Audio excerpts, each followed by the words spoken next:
fear of being somewhere where a mass shooting could occur is very real.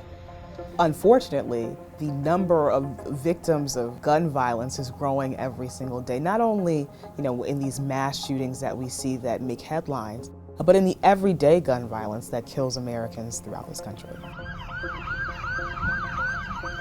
Still, there is not the political will on the part of lawmakers in Congress to do anything about it, regardless of who is going to be sitting in the White House. Phoenix has just gotten so crime-ridden that it's just not safe.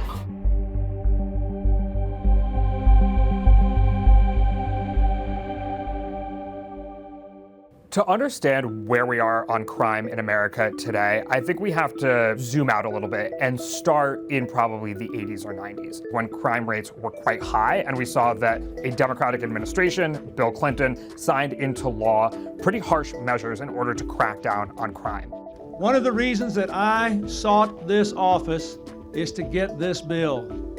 Because if the American people do not feel safe, then it is difficult to say that the American people are free.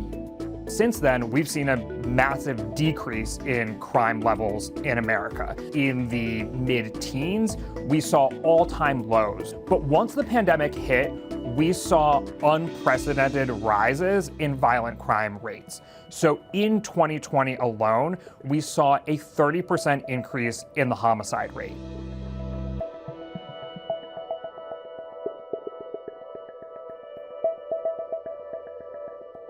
We invested $15 billion to make their communities safer, and we added billions more in grants to help. There is a real feeling of crime being on the uptick in cities across this country, and so Republicans have seized on that. There is no longer respect for the law, and there certainly is no order. Our country is now a cesspool of crime. American voters don't approve of the job that President Biden is doing on crime. And in fact, he has a lower approval rating on his handling of crime than his approval rating overall across all of the issues. Crime is a major problem, Crime is completely out of control all over this country. Voters trust the Republican Party more than the Democratic Party when it comes to handling the issue of violent crime. When it comes to gun violence, you see that Democrats are far more concerned with the issue of gun violence than Republicans are, which is a bit interesting. That's to say that Americans view the issue of gun violence and the issue of violent crime as kind of in two different buckets, but in reality, on the streets of America's big cities where we are seeing an increase in violent crime, they're not exactly separate issues. After midterms, when there was this messaging about law and order, and that Republicans expected for that to help usher in this red wave, we did see that red wave didn't materialize. Still, it seems as though they are continuing with that same sort of messaging. Someone's trespassing, vandalizing. We're not going to look the other way anymore. We're not going to look the other way anymore when crimes are happening. Every little crime matters. We really did see a shift after 2020. Rather than messaging that is pushing for criminal justice reform, President Biden, he promised that there would be this transformative legislation on criminal justice reform after the killing of George Floyd. I promised as president I would do everything in my power to enact meaningful police reform that is real and lasting. That has not come to fruition. Those negotiations in Congress fell flat, and those efforts have not been revived. We met with the president and the VP. It was just for the remembrance of what happened to my brother, because this was his day that he was murdered. We're just thankful for what's going on, and we just want this George Floyd Policing Act to be passed. And I'm going to continue to call on Congress to pass the George Floyd Justice and Policing Act.